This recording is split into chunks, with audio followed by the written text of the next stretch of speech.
If Lindsey Graham were nothing other than a warmonger, someone eager to spill foreign blood on behalf of so-called American interests, someone who never saw a war he did not like, who was an eager cheerleader of the war in Iraq. So knowing what you know right now, Senator Graham, and knowing what Senator McCain knows right now, even though there were no WMD, even though there were no links between Saddam and Al-Qaeda or 9/11, you still think it was a good idea to go to war? Absolutely. I am glad that the Saddam Hussein regime is over. I'm glad that a democracy is beginning to emerge in the heart of the Arab world. A long-time cheerleader for war in Iran, and subsequently a massive supporter of the current war in Iran. Now, President Trump, thank God he was there. He's the right guy at the right time. And when he heard they were that close to 10 weapons, he acted. And you know what? When this is over, we're going to obliterate their nuclear program, and there's going to be a new dawn in the Mideast. President Trump, you did the right thing. God bless you. And Steve and Jared, you literally saved the world from terrorism. If that was Lindsey Graham's entire legacy, and you can maybe throw in his shameful performance at the Kavanaugh hearings in 2018. I would never do to them what you've done to this guy. This is the most unethical sham since I've been in politics. And if you really wanted to know the truth, you sure as hell wouldn't have done what you've done to this guy. Are you a gang rapist? No. That was it. If that was all Lindsey Graham had done, he would still be an ignominious figure, someone who we would say, good riddance. Glad he's no longer in the Senate, sorry for his family, I suppose, but as a public figure, no one who you're necessarily sorry to see go, leave the stage. But that's not all Lindsey Graham was, as we know.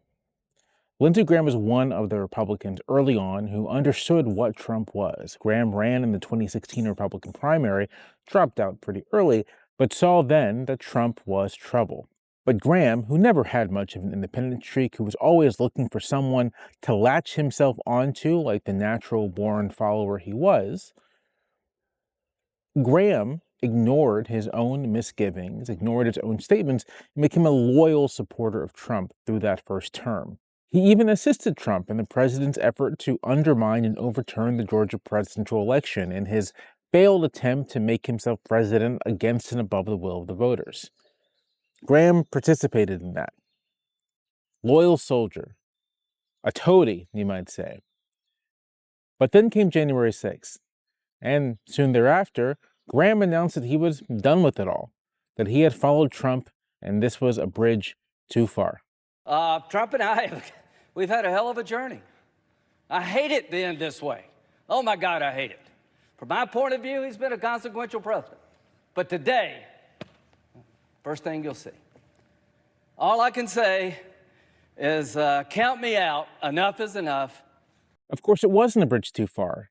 Not long after that, Graham was once again firmly behind Donald Trump. And as Trump made his political comeback, Graham was right there, loyal follower, eager to suck up to daddy. Last month, Graham yet again won his bid in the South Carolina Senate primary, and in his victory speech, he thanked two people, God, and not far behind, in his words, Donald Trump.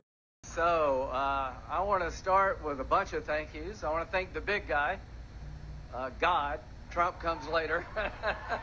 Mr. President, you're not far behind God, but we're going to start with him.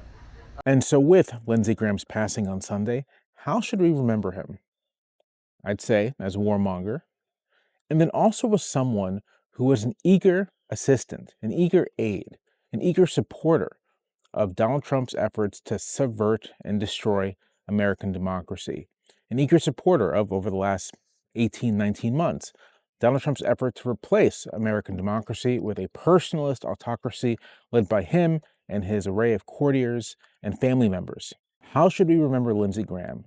As someone who knew better, who told us he knew better, who understood what Trump was, and yet who, out of venal self-interest, out of some deep psychological need to attach himself to a powerful man, whatever it is, and yet, for whatever it is, and whatever reason, Lindsey Graham decided that he would join up with Trump, as Trump waged war against our democracy, against our birthright as Americans. The most fitting thing about all of this, of course, is that for all of his devotion to Trump, Trump couldn't give a shit. When asked about Graham's passing, all Trump had to say is, it'd be harder to pass the SAVE Act now. And he, calls me about the Save America Act.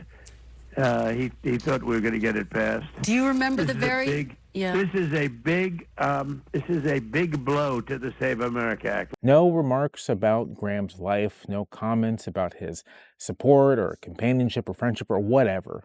Nothing human, just a cold calculation about the votes.